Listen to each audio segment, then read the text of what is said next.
what you've been able to do with Google search is when you get the answer, you can click on something and then you go to that place. Well, you've seen this. The answer comes back. There's nothing to click on. But yet a brand message was delivered or was badly delivered. So you've got a situation in which brands are spending all this money on their brands. Consumers are asking questions in these engines. And even if an answer comes back that includes your brand in the right way, what if there's nowhere to click? So how do you even know what the result is of that impression in the consumer's mind? The trail has disappeared.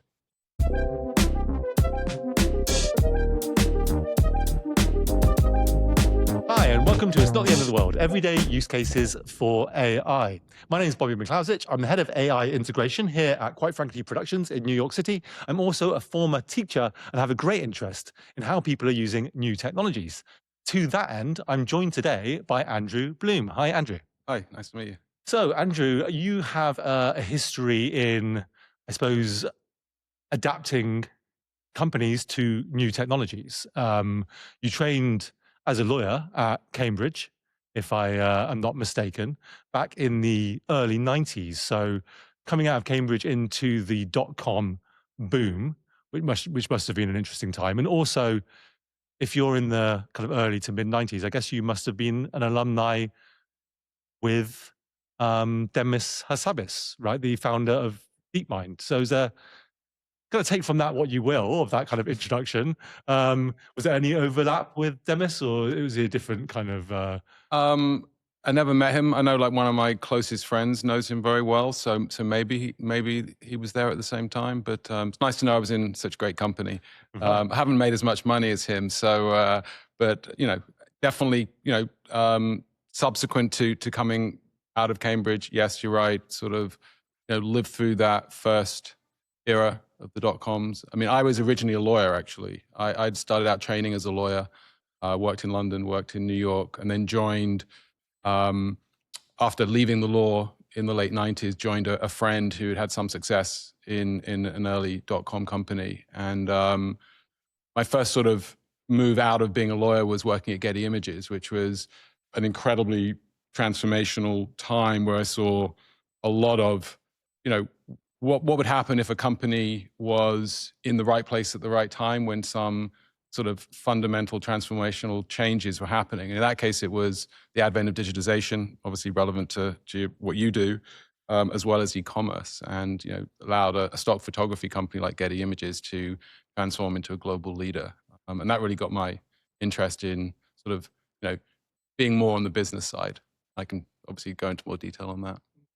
So you've essentially seen these kind of new technologies come and go, and you've seen hype before, but you specialize in ensuring that people are seeing through the hype and actually effectively integrating these technologies into their businesses. Is that a kind of a fair kind of passing of your? I mean, I'd say after being a lawyer, then moving into Getty Images, I became more of a strategy guy doing business development and corporate development, working inside Getty Images, looking at new technologies, looking at transformations, and doing sort of partnerships or acquisitions that helped us sort of get into that new area.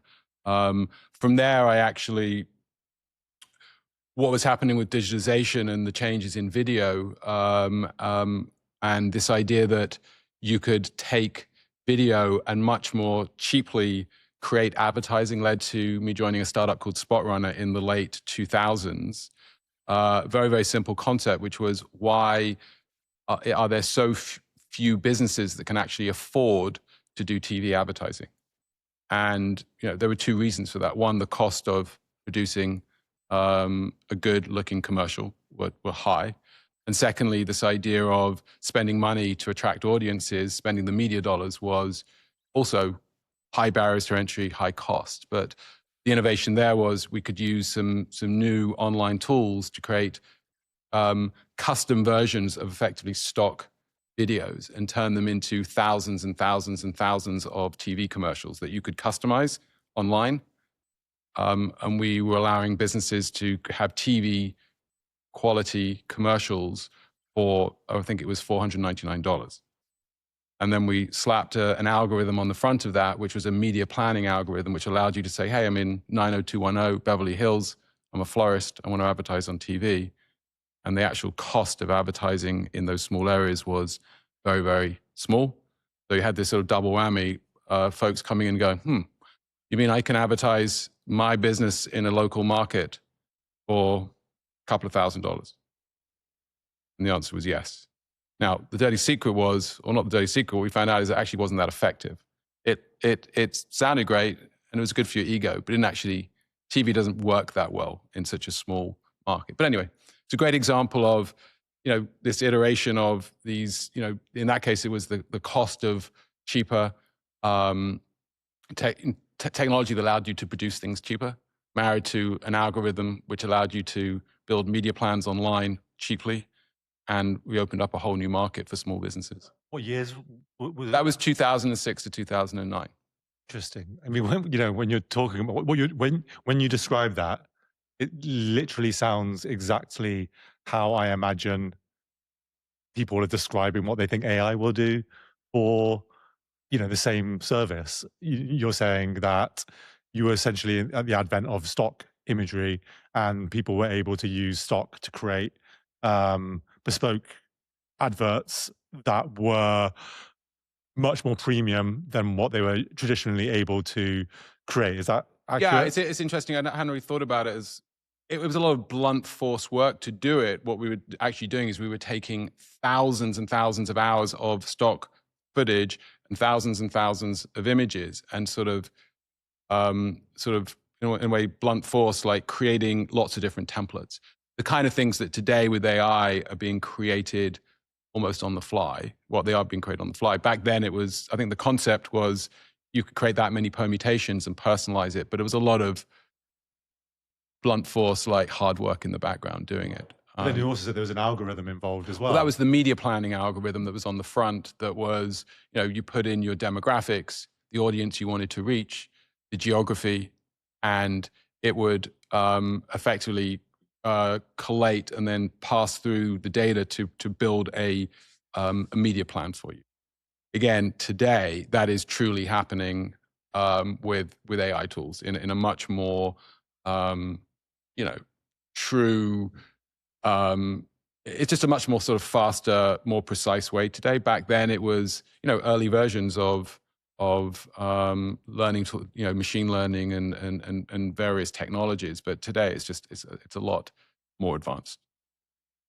So that is what I imagined when I speak to my friends who work in marketing departments, and first time ChatGPT came along, and then the first image generators that they were seeing, they were saying, oh my God, it's pretty obvious that what we're going to be doing is, are telling Facebook or Instagram or whatever your social media platform of choice is, I want, 10,000 eyeballs on this piece of content, and I want it to be this demographic.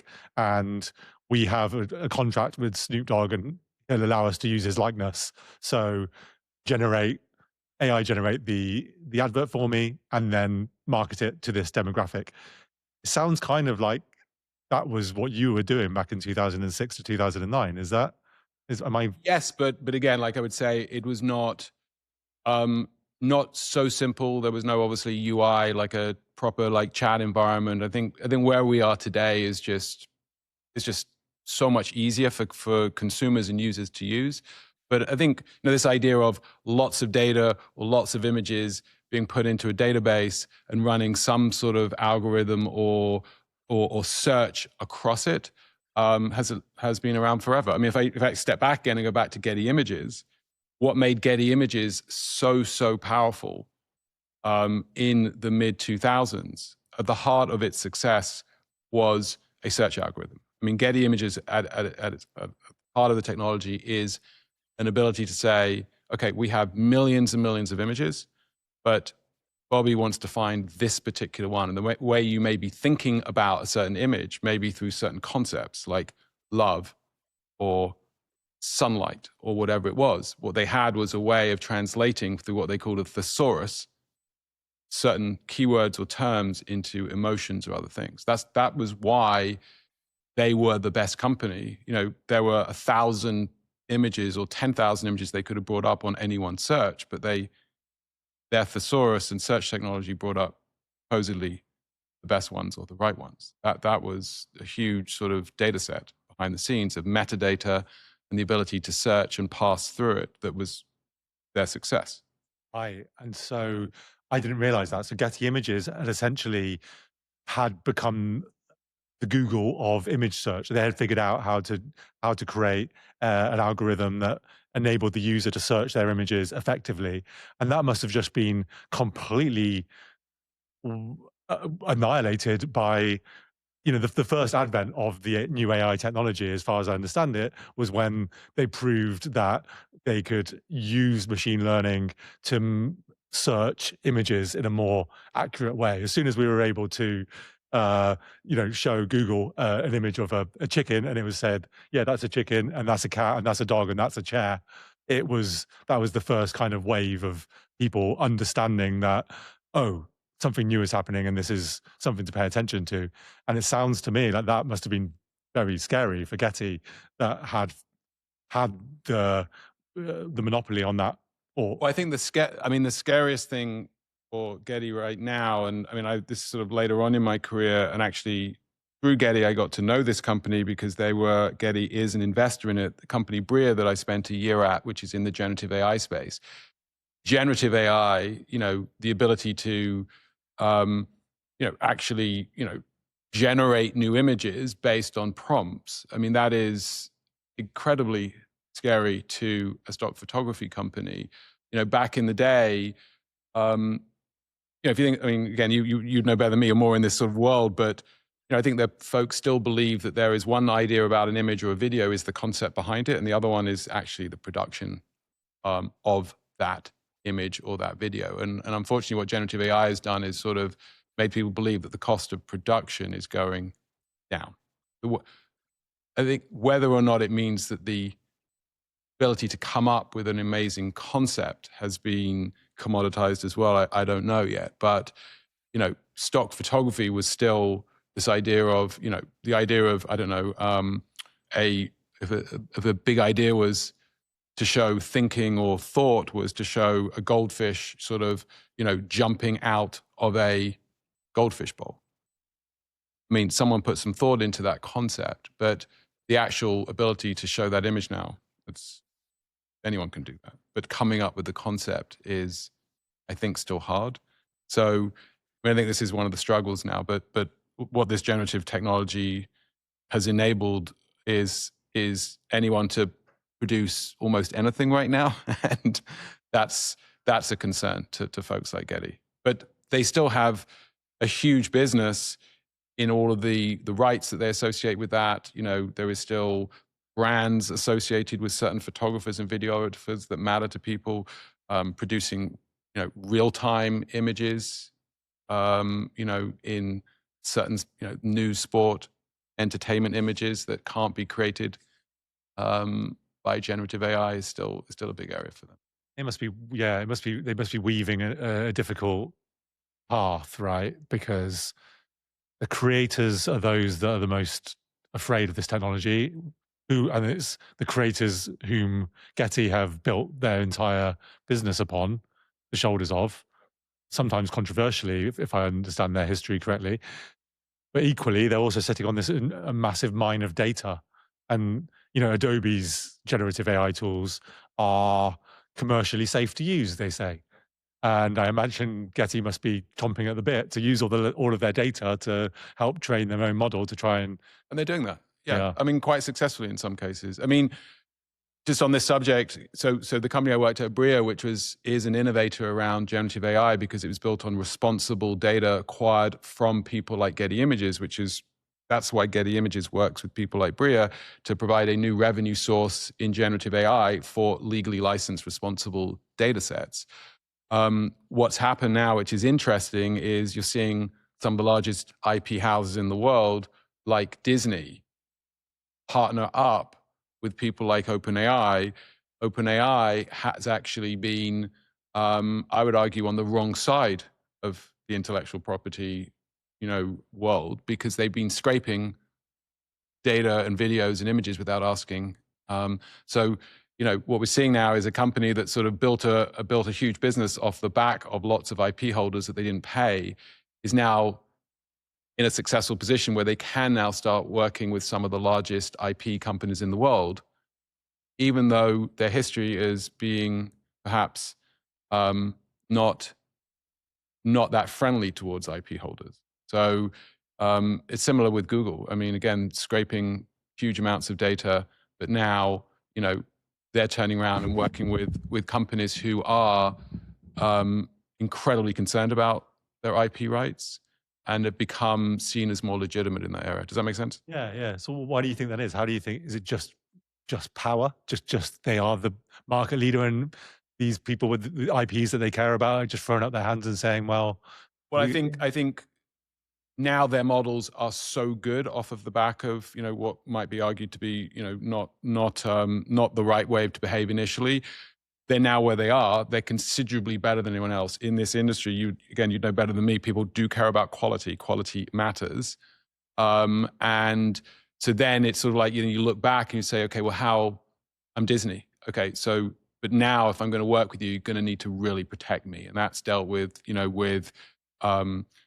fail safes around, what data goes into the model and can be shared and what can't. And I'm sure Disney is sort of got, very careful rules and protections on that. People like Google use strong indemnifications where, they'll turn around to a Procter and Gamble or somebody who cares, again, deeply about their IP rights and say, we have watertight indemnities here. If anything, for there's some third-party infringement claim, we'll protect you.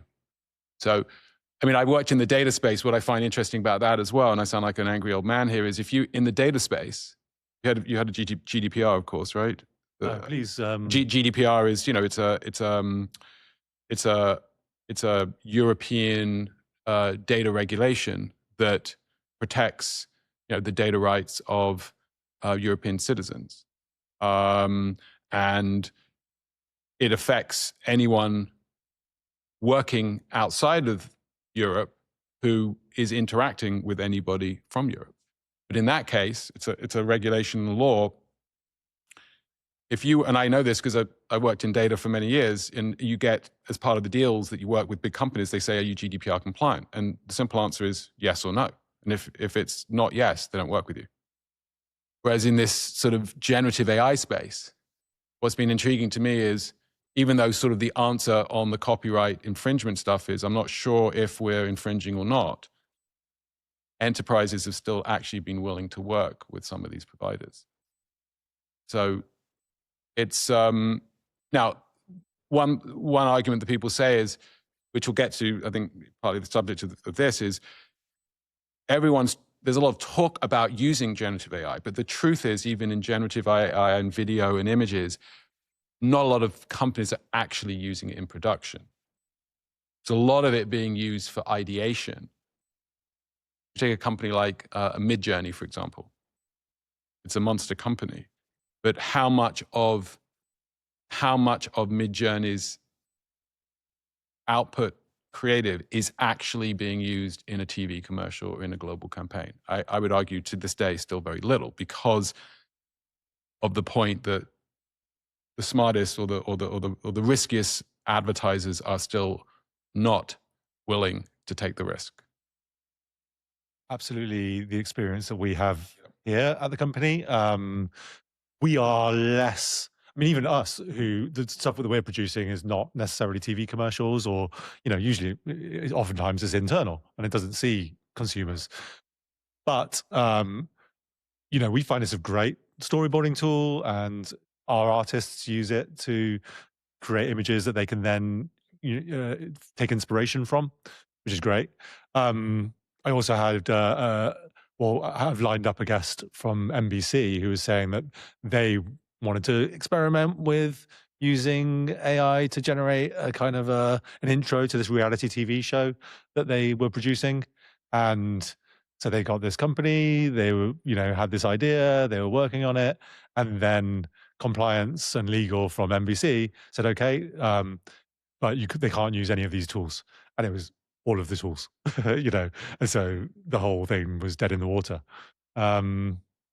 Let me ask you though. So we're getting, already getting deep into it. And I want to just contextualize where you Yeah. are right now. So Yeah. obviously you've come from this, Getty Images was Yep. way back in 2006, 2009. Where are you now? So, I mean, right now I've been doing a bunch of consulting. I've been working most recently for another very interesting company in the AI space. So we're all using AI engines, name your favorite one, whatever, you're probably using multiple, whether it's ChatGPT or Claude or Gemini.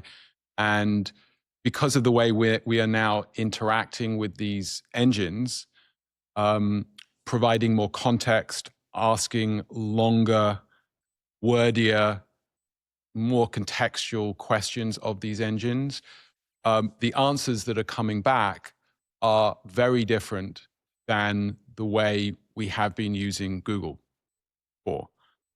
Every one of the engines works with the underlying publishers or citations, they're called, the content that feeds into their engines differently. So the exact same prompt into each of these engines delivers a different answer, and actually delivers a different answer at a different time. The same prompt at a different time of the day may deliver a different answer. Well, if you can imagine the largest brands in the world that have been relying on Google search as one of the core means by which they generate awareness or further down the funnel, it's now raised a lot of consternation in the industry. And companies like BrandLight that I've been working for, what they're doing is they are taking massive data sets of actual prompts, actual outcomes, actual searches, and allowing brands to understand their visibility within the AI engine world. That's interesting and important. And as a result of that, you understand what happens if you're Volkswagen, what happens when people are prompting questions that are in your sphere of influence and you don't show up. Why don't you show up? Is it because there are important citations or publishers out there that are not saying the right things about your brand? So you get a roadmap as to how to change the outcome through these tools like BrandLight. It will tell you where is the influence coming from that is being synthesized into the answer that comes back in the AI engine. So the first thing is, what's my visibility? Secondly, what do I do about it? But the third thing, which is possibly the biggest area of concern, is it's called a sort of this black box now, or not black box, this sort of dead space of attribution, meaning what you've been able to do with Google search is when you get the answer, you can click on something and then you go to that place. Well, you've seen this, the answer comes back, there's nothing to click on. But yet a brand message was delivered or was badly delivered. So you've got a situation in which brands are spending all this money on their brands. Consumers are asking questions in these engines, which arguably are the new surface for intelligence or information. And even if an answer comes back that includes your brand in the right way, what if there's nowhere to click? So how do you even know what the result is of that impression in the consumer's mind? It's this world of attribution has almost gone, the trail has disappeared. And so the industry is now desperately trying to find answers to that. And then just this week, OpenAI announced, which was, of course, for anyone like me in the industry, just knew this was coming. They just announced that they're putting ads in the cheaper version or the free version of OpenAI, which is about to open up possibly the biggest new ad opportunity there's ever been. So I'm back to BrandLight, the company I'm working with. So firstly, visibility. Secondly, helping you understand how to affect change in how you show up. Thirdly, working on attribution, like now that we mentioned in these searches, did it lead to some sale? And with ads, with advertising now coming, it's going to open up just a monster new opportunity. Yeah, I imagine there's going to be a gold rush right there. Okay, that's interesting. So let me just recap that. So the visibility piece is essentially, it almost sounds like SEO, search engine optimization, but for the AI space. And is that, I think that's called AI visibility. Is that the actual technical? Some people call it AEO or GEO. Yeah, it's the new version of SEO. Okay, got it. Okay, so AI visibility, and then also the other part of it is the actual metrics. How do we track who's seeing what and clicking on what, and if that leads to a sale as well? Okay, that's a very interesting space to be in because, yeah, it's right at the forefront, isn't it? Yeah, I mean, there's billions and billions of dollars at stake. I mean, it's effectively people in the industry talk about it as a surface. It's a new surface. Advertisers want surfaces on which you can place ads, digital out of home, websites, mobile. So, I've even found this myself recently, and I've written a little bit about this, that, I mean, I believe in the ad industry, you often talk about it being a zero-sum game. Like, oh, if people aren't watching old school TV anymore, where that has been the most lucrative ads market in the world, the money is going to move somewhere else to digital, right? Because people are spending their more time in digital. So I agree with that. But I actually believe, based on the way I behave, I actually think the amount of digital surface time available for advertising is about to increase massively. So why would I say that? Because as I have gotten to use tools like Claude and ChatGPT more, well, it's not like the time that I'm now spending in those windows was time that I originally was on watching TV. That is work time or hybrid work time that I'm now backward and forward with a digital tool. That's, to me, an incrementally new opportunity, like new time for attention where ads can be placed. So I actually think this is arguably one of the biggest new opportunities for advertising that is incremental.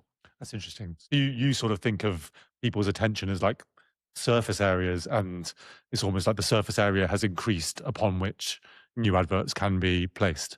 Yeah, I mean, you got to ask yourself the question then, and I've been talking about it this last few days with friends and stuff. It's not like you really, in a work context, want ads to show up. But I mean, one example would be booking a business travel for a team, right? So I think the world we're headed to is one in which the AI engine is context aware and knows who you are and knows that you're a Delta frequent flyer. But rather than perhaps, so if there you are at work, sort of booking or trying to book something through Claude or through ChatGPT, and presumably if it was doing its job, it would, the first flight it would offer you, because it knows you're a Delta frequent flyer, would be the Delta flights. But rather than sticking an annoying pop-up ad or even a Instagram type ad, below it, what if just in the text it was, but hey, Bobby, there is this United flight, and if you took it, you get, 100,000 free miles for you and your team. I think that's a new ad opportunity that's sort of living within Claude in a work environment. So I don't know. So it's just a small example of an ad opportunity creeping into a different situation. So that's how you see it. So you see it less of when I hear you say adverts are going to show up in ChatGPT, I'm immediately, there's some amount of repulsion. We were led to believe this was going to be open AI and it was going to be, some sort of democratization of intelligence that was going to be clean of adverts. And look how beautiful the UI is. It's so simple. Yet, as you say, it was probably inevitable that ads would come, and my mind immediately leaps to, okay, it's going to look like every ad I've ever seen, which is, i.e., the Google search has sponsored results, and Instagram I scroll and then a big advert comes up. But you're saying, You actually see it as being something a little bit more intelligent than that. I mean, the example you gave is I think where it will start because it's more obvious. But I do think that done in the right way with context, and I think this is the sort of the bit I struggle with, to be honest, when I hear like when you gave the visceral reaction about you don't like ads in a certain way. I mean, I think the truth is Instagram, for example, is one of the greatest examples of an integration of ads that are relevant, personalized, context aware. In this world of AI engines, the amount of context and memory is so vast compared to the way we've been interacting with Instagram and with Google that these ads can only get better. I think it needs to be privacy aware, and you need to permission it to do this and have the ability to say no to certain things. But I do believe it's going to be highly, highly integrated in a way where, as long as it continues to add tremendous value, then people will deal with it.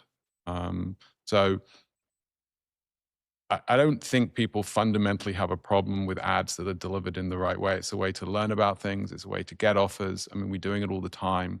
Yeah, I don't disagree. And to some degree, I'm playing devil's advocate or just reflecting the kind of energy that I see on comments threads and Yep. whatnot online. Because me personally, I do tend to respond well to targeted ads. I don't turn off the kind of data because, hey, if I've been looking at some sneakers, I want them to show me more sneakers that might be appropriate to me. And I get it as well. Also, I'm aware, I'm getting a lot of sneaker ads, even though I bought my sneakers already. They don't know that, but whatever, get on with it. The piece, though, I suppose that I wonder if people are responding to when I reflect that energy or try and tune into it seems to be one of trust, right? Like I am asking my AI engine for some sort of feedback on something, or I want it to help me solve this problem. How can I trust that it's going to be giving me an objective response versus Volkswagen wants their car to be pushed to the top of this kind of feedback loop. And it's so intelligent that it knows how to manipulate me in the perfect way. I feel like that's probably the skeptical, cynical edge that is feeding these comments. And I do think ChatGPT, Claude, whoever, they're going to have to be so careful about this. But I think I'm just pointing out, I still think there's a bit of a paradox in the way people, I mean, commerce is part of these information services, Google, it has been forever. SEO itself, which is what people are referring to as the bit that they think is not advertising, right? The stuff that is not the blue link, it's the other stuff. Well, that is a huge multi-billion dollar industry of advisors and consultants advising companies to create content in certain ways with certain schemas to influence the algorithm. But yeah, so are people saying the algorithm, the links that come back that are not the paid advertising is just when you type in the best this, what does that? I mean, I don't even know the answer to that question. I mean, the best what? The best. It comes back. There are algorithms. It's the PageRank algorithm, but the PageRank algorithm is causing a whole industry of consultants and content writers and web developers to create content in a certain way to influence the answer. So how is that different? I don't. You're pointing out a kind of an irony, I suppose, that we're already trapped in this ecosystem that rewards those with the most resources to be able to manipulate the algorithms already. So we're already existing in that space is kind of what you're... I think Encyclopedia Britannica died many years ago. I just don't think there's a Encyclopedia Britannica 2.0. I mean, there have been attempts at that are, always constantly asking for money, right? What do you mean by that? Encyclopedia Britannica, I think people had on the shelves that was the de facto place to get the right answer, right? Okay, right. And it was not But is that influenced. I would just question if that's what people have been thinking Google is, that it is uninfluenced by any commercial anything. I just find that possibly the most naive. It's just incredibly naive. I think you're pointing. Yeah, I think it's funny. I think you're pointing out a funny quirk there. I mean, because you're right. Instinctively, I look at the sponsored links and I scroll below them and then look at the ones that aren't sponsored in the hope that I'm getting, because I'm rejecting the sponsored links, but thinking that maybe I'm getting the more popular link underneath that.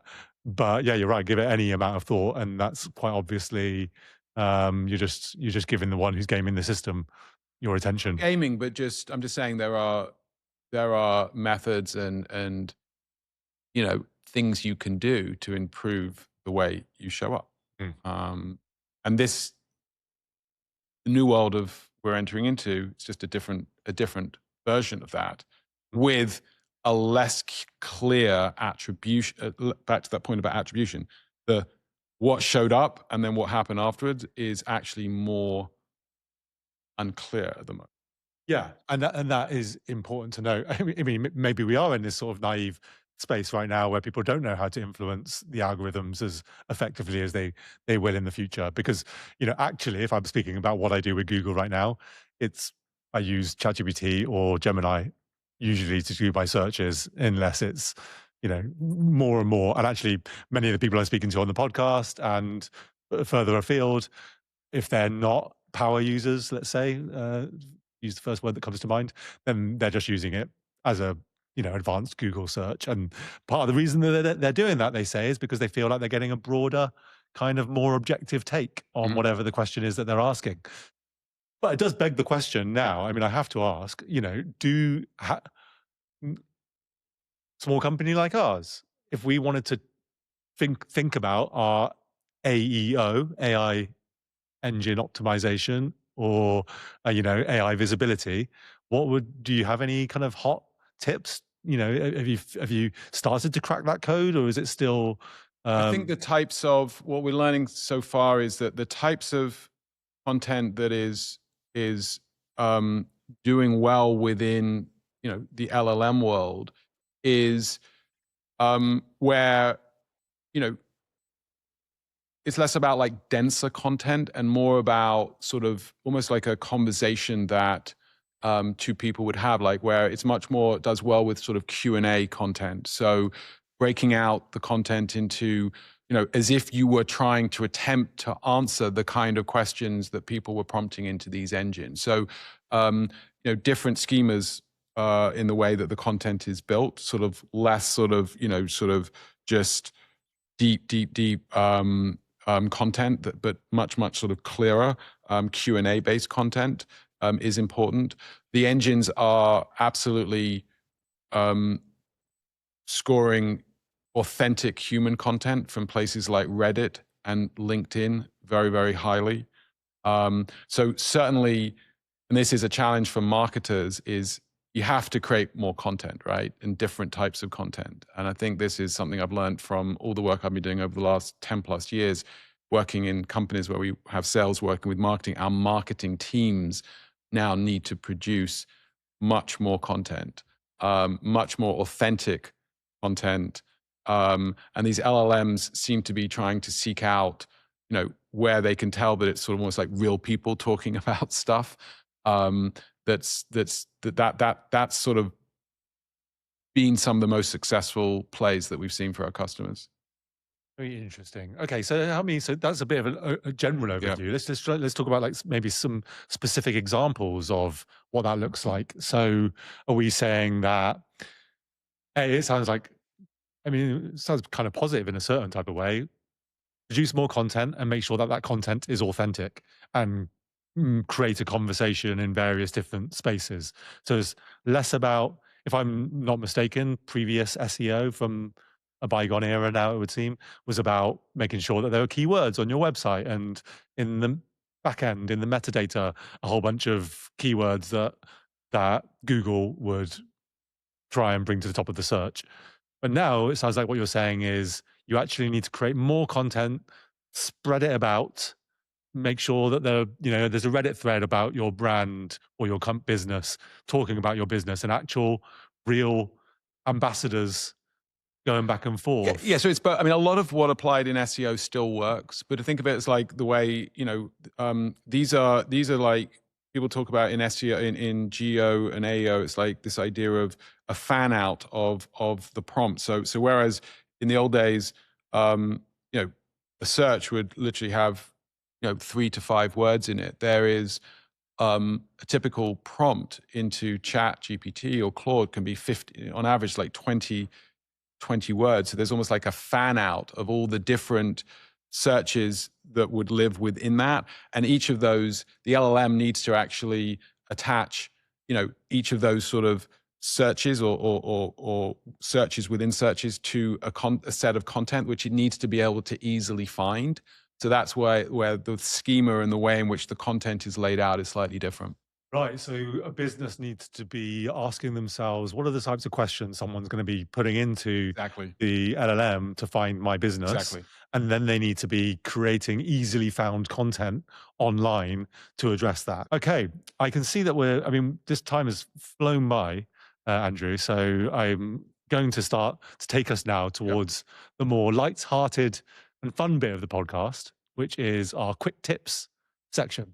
So I want to ask you a little bit about your own personal use with ChatGPT and Claude and Gemini and all the others, and find out about how you're using it in your kind of day-to-day workflows and so on. So before we get into my actual directed questions there, just some general kind of overview. How are you finding any of these tools showing up in your day-to-day life? And was it day one? Were you, 2022 November rolls around, ChatGPT gets released, and you were right there, or did it take a second before you realized this was something you should be paying attention to? Yeah, I wouldn't say I was there right at the beginning, but I would say I've been using, the tools quite a lot for over 2.5, I would say, years at this point. I use ChatGPT a lot. I use Claude. I started to use Gemini.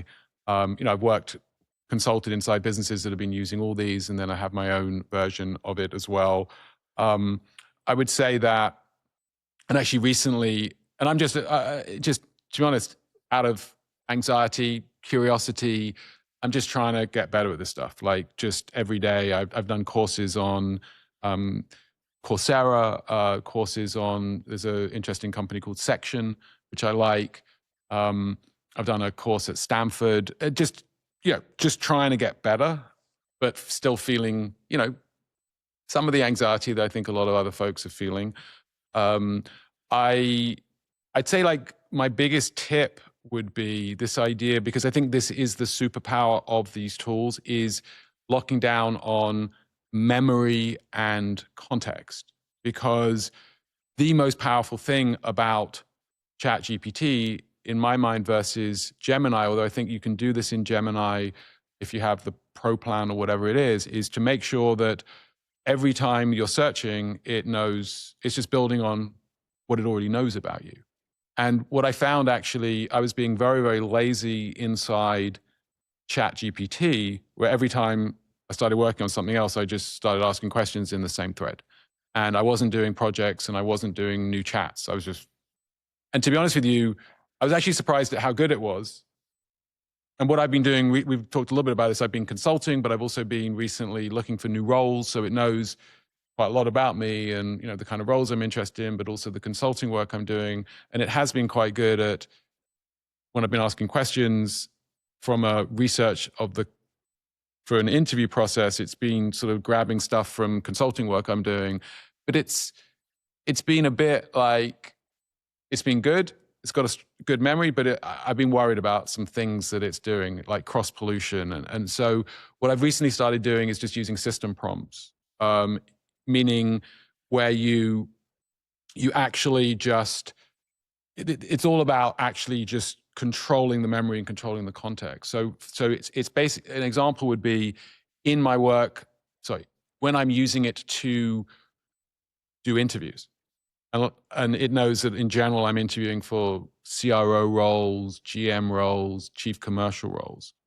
I set the overriding context of the entire GPT as, I say, well, you are my CRO coach.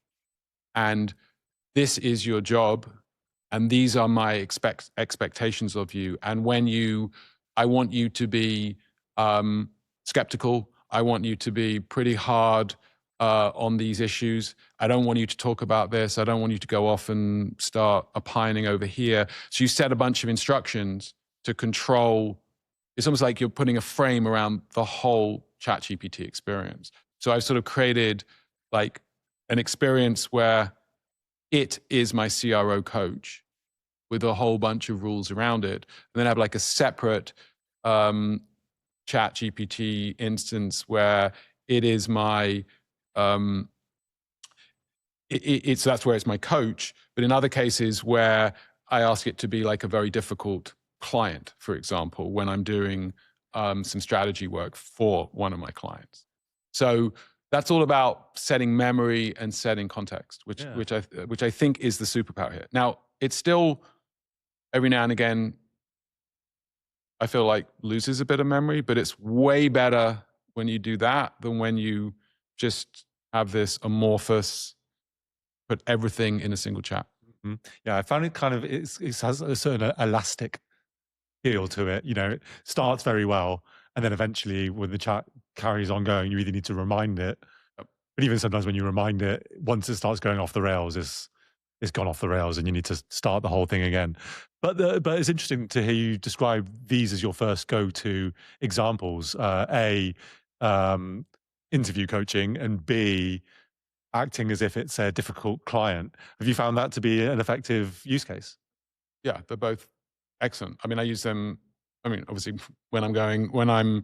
I use it for interviews all the time. I mean, you have to be careful because, you know, I mean, I think with all these things, it's just, you can't just give up your soul to the thing. But it's been very, very helpful in sort of seeing around certain corners, and you know, sometimes when you feel comfortable with how you're going to go into a meeting, just have, you know, some curveball questions that you feel may be asked. Sort of reminds me actually back to my days of going for a college interview where they said, "Oh, when you get to the guy at Cambridge may ask you some absolutely ridiculous question. Be prepared for it." But you know, anyway. Yeah, it's interesting. I mean, yeah. So yes, and I want to kind of reflect back at you some of my own experiences, because I've been also just you know, I'm always discovering new things with it and new use cases, and like you, I have learned that I can't trust it. You know, and that's actually completely fine. You know, that's often used as a you know, oh well, it's, you know, it hallucinates, you can't trust anything. But once you know you can't trust it, it's actually great, because actually what I'm using it for is less about getting the accurate information and more about just helping my mind exercise itself and just take the steps that it needs to take in order to get prepared. And I found a really, really helpful use case. Just this morning, we were having coffee with a potential client, and I had had the night before, I'd had Gemini do deep research on this client. And then it was a 40-minute walk from mine to where we were having coffee. So I had Gemini turn the deep research into an audio overview. Do you know that? You know that tool? The Notebook LM, or well, Gemini and Notebook LM are, you know, they're kind of co-conspirators, I suppose. So it's Notebook LM's podcast audio overview tool, and it's within Gemini. So once you get your deep research document, you can click open on that, and then there's 3 little dots at the top right hand corner. Click on that and say generate audio overview. And then you get that podcast experience where the man and the woman are back and forthing about this document that you've just presented. Yes. So they were given, you know, just amazing. I'm walking to this meeting and have this podcast about the person I'm meeting, talking about this person's resume, the company that they work at. There had been some kind of big a media situation where the former owner of the company had left in quite kind of egregious terms, and it was a huge incident. Found out all about that during this kind of like podcast overview. Then once I finished with this podcast overview, went to my ChatGPT chat where I'd also had a deep research going on, and then engaged advanced voice mode. So can you just tell me a bit more about this company? You know, and just while walking, just again, knowing that everything might be not actually accurate, but able to just get a bit of a context, to get a bit of a sense Yep. of who this person is, what the context of their world is. And none of it came up at the actual conversation. You know, when you're meeting people like this, they just want to have like a natural conversation as if you don't know each other. But in the back of mind, I know that, you know, this person is, you know, there's been this big incident with their CEO, and it's worth being so mildly aware of it. So I too have had really positive experiences planning for meetings. But you were also saying that it's really effective when you have it act as if it's a difficult client. I've never Yep. done that. So can Yep. you tell me a little bit? Well, it's tell me a just bit as about simple that? as it says. Some of the prompts you would use is, you are this person who I'm meeting with, but you sort of plug in maybe the names of some of the other competitors that you compete against, and maybe you pretend that the AI engine is a long-standing customer of said competitor, and you ask it to start talking about the certain dimensions on which you think your product is better, and see what comes back. And it's, And you found that great? yep. That's really interesting. Yep. You know, I will say, as kind of, you know, the watch out part of this, though, you know, I was preparing for some sort of internal negotiation with, you know, senior leadership here at the company about, you know, won't go into too many details, but I used ChatGPT as a bit of a coach for that, and I actually found that I probably would have been better off having not. Oh, really? Yeah, I think it kind of. I mean, one of my strengths generally is just improvising with the person I'm with and talking to them and just feeling them out, and then, you know, negotiating from that position. But the AI had sort of narrowed my thinking to some Okay. degree, or I had like relied on it. I think I'd relied on it too much. Got it. You know, I trusted it too much, and it didn't know the person I was dealing with. You know, and that, I think, it's just, I think it's just important that people Yeah. think about that. You know, it's like you still need to kind of rely on your own instincts. You know, you can't trust. You really can't trust it. You know. Yeah, and I mean, you still have to be able to navigate people in the real world. I mean, I know a lot of people don't want to do that anymore. They'll need to. Well, that's the whole naysayers, isn't it? You know, oh, none of us. You know, we're going to lose all of our, like, you know, our mental acuity if you hand it all over to these AI systems. And yet, my experience is that it just is. Your mental acuity is still required. You just, you know, hand over the stuff that you don't need to be dedicating your mind to right now, and sharpen the skills that you still absolutely need. You have to be likable. Well, Yeah, well, that's a good piece of advice for all, always. We are drawing to a close here. We've hit the 1 hour mark. And the quick tip section is usually a general tip and your own personal superpower. Long-time listeners of the show will know that's the way we usually go. You've kind of given me a general tip, and you've given me your own personal superpower. So, but are there any fun or unexpected use cases that you've used it for, maybe outside of a professional setting? But more. well, I mean, I feel a lot of people are worried about doing this, and maybe it's going to come back to haunt me. But I actually use it for a lot of financial planning as well. I do load up my, I remove a lot of information from it, but I will take credit card information. I will, you know, remove what I think is I suppose I've just sort of taken off some things from it, but but then I'll put it in and I will ask, because I find credit card summaries to be extremely unhelpful. I don't know if you ever look at those, you know, what did you spend your money on? I mean, to be honest with you, I don't know other than the big things, I really don't know sometimes what all these small little things are. I've, got a daughter at home. So I have been using it recently to tell me what the hell's going on. And it's quite shocking. It's quite shocking.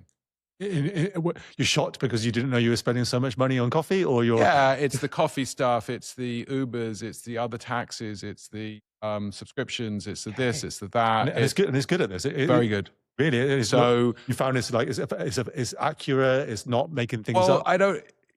I've checked a few things, and it did get a few things wrong, and I had to correct it.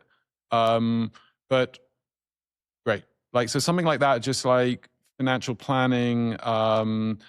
Awesome. I also just, I get into, I start having this conversation about, well, how much money do I need if I want to retire and I want to do this, and and it's very helpful with that kind of stuff. So if you're, I think for folks who, I was reading something about how few people actually do this. Even people that you would expect are not very good with their money, and they're not like financially that savvy. I think these are great. You can use it now. People are worried about sharing information. We were talking about that a little bit on the show. I don't know. I find this whole thing about people worried about sharing information. I mean, what are they so worried about? They've already, the credit card company knows. They're not worried about their credit card company. You're not worried about your telco company that knows where you are at every moment. You're not worried that Uber knows everywhere you've been in the last few weeks.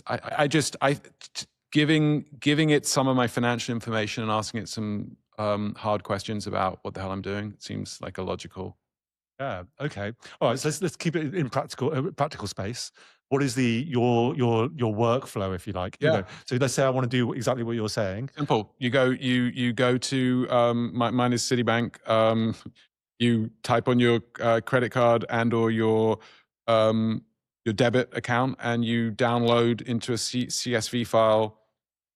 Whatever period you want to do. Maybe you don't want to give it all the information, so just do a quarter. You'll get a CSV file. There'll be columns on it, and you can remove some of the columns. If that was the point I was saying, if there's something on there you think, oh, why does it actually need to know that as well? You remove the column.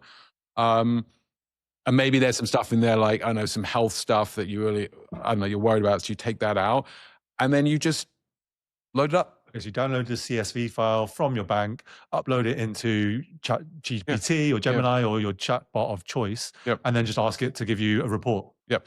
I mean, actually, we've got to stop the podcast, but what I was actually doing was I was trying to learn Claude Code, which is this thing that now everyone's getting super excited about, which was where I actually loaded up into a folder, went into the terminal on the computer and started writing some, again, I was just learning this week.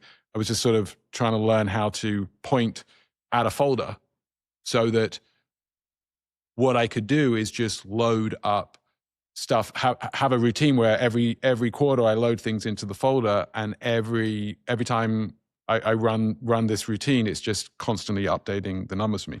The example that was given to me there were people who are beginning to do that, like business people with expenses. You take all your expenses, load them up into a folder on your phone or your desktop, and you just tell Claude Code to create an expense report for you. Just literally, just. Yeah, we've been doing that here actually, quite frankly. So we've vibe code. We're talking about vibe coding now, aren't we? And yeah, we've been building various apps. We haven't built one for expenses yet, and that, I guess, will be the next step for us.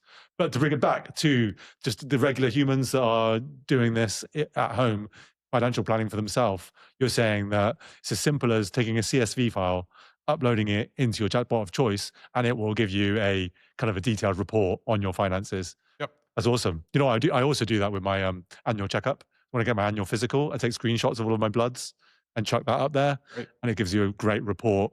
And a doctor I had on the podcast said he does the same thing. And he said, actually, what you really want to do is not just give it all of your results, but give it a detailed history of your health life, including how you were born, you can believe it, and describing any issues you've had. And he said, then start asking it questions like, how can I optimize for brain health? How can I optimize for this? And he said, he as a doctor, he was saying, this is the next level of personalized health and medicine, and you can start accessing that now. So, I think where it's going to go is where these agents will just be running background. You won't be constant. We're talking. It's this idea that you're not having. It's almost like all you'll need to do when you come back from the doctor is just load up the next piece of information into a folder, or maybe that folder is connected to your haptic watch, but then there is something, an agent, your health agent, that's always running in the background, looking out for things for you. You're not telling it, it's just doing it for you.